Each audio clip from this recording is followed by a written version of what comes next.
Hello পৃথিবীবাসী, আমি মহাজাগতিক বিষয় নিয়ে অনেক দিন ধরে কথা বলার চেষ্টা করেছি। তার অন্যতম কারণ হচ্ছে আমি মহাজাগতিকতা বা মহাজাগতিক নিয়ে বা মহাজাগতিক তত্ত্ব বা কসমিক থিওরি নিয়ে একটা বুম একটা তাত্ত্বিক লেখার চেষ্টা করছি প্রায় গত 1.5-2 বছর ধরে। কবে পাবলিশ হবে যায় না। তারই একটা বিষয় নিয়ে কথা বলতে চাই।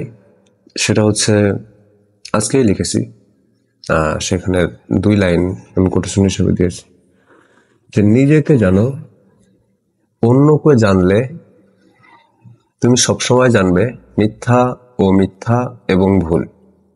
এটা চরম পর্যায়ে সত্যি কথা আমাদের বাস্তবিক জীবনে। যতক্ষণ পর্যন্ত আপনি নিজেকে জানবেন ততক্ষণ পর্যন্ত আপনি স্রষ্টাকে জানবেন, আপনার রূহকে জানবেন এবং সত্যি পবিত্রটাই জানবেন। যখনই আপনি এই মানবিক জগতে বা জাগতিক জীবনে মানুষ সম্পর্কে জানতে চাইবেন, তখনই আপনি ঘোর প্যাচ সত্য মিথ্যার একটা বিভ্রান্তিমূলক পর্যায়ে পৌঁছে যাবেন। তখন আপনি বুঝতেই পারবেন না কোনটা সত্যি আর কোনটা মিথ্যা, আর আপনি মিথ্যা কিনা সত্যি নাকি ভুল। অতএব নিজেকে জানুন, যেটা অনেক পুরনো থিওরি বা তত্ত্ব। এটা অনেক জ্ঞানী গুণী, অনেক সাধক পুরুষরা মহাপুরুষরা বলে গেছেন সত্যি, কিন্তু সত্যি বলতে এর তাৎপর্য আমরা কখনো বিবেচনা করে দেখিনি। নিজেকে জানা বলতে মানুষকে যে জানা যাবে না এমন না, ঠিক আছে? তো মহাজাগতিকতা এবং মহাজাগতিক তত্ত্ব এবং কসমিক থিওরি, এটার মধ্যে সবচেয়ে বড় এবং প্রধান লাইনটাই হবে নিজেকে জানুন। কারণ আপনার নিজের মধ্যেই স্রষ্টা মহাজাগতিক বা মহাজাগতিকতা সৃষ্টি করে রেখেছেন এবং দিয়ে দিয়েছেন। তবে আমার সেই লাইনটা আমি আবার বলতে চাই যে নিজেকে জানুন।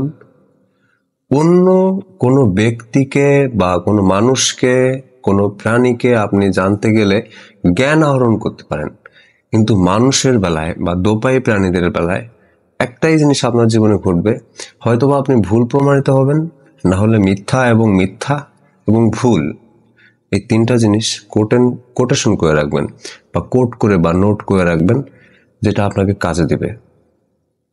কারণ মানুষকে জানতে চাওয়া এমন একটা বিষয় যে আপনি অন্য আর একটা মহাজগৎকে জানতে চাচ্ছেন। আর সত্যি বলতে যতক্ষণ পর্যন্ত না আপনি আপনার নিজেকে জানতে পারছেন, আপনি কখনোই স্রষ্টাকে জানতে পারবেন না। আর মানুষ দূরে থাক। ধন্যবাদ প্রিয় পৃথিবীবাসী, সবাই ভালো থাকবেন।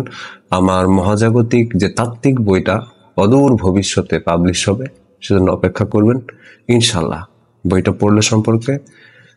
পড়লে আপনারা জানতে পারবেন অনেক কিছুই, যে আমরা কেন মহাজাগতিক আর মহাজাগতিক তত্ত্ব কেন আমাদের আয়ত্ত করতে হবে। ধন্যবাদ ও কৃতজ্ঞতা সকল পৃথিবীবাসী। সবাই ভালো থাকবেন। আল্লাহ হাফিজ।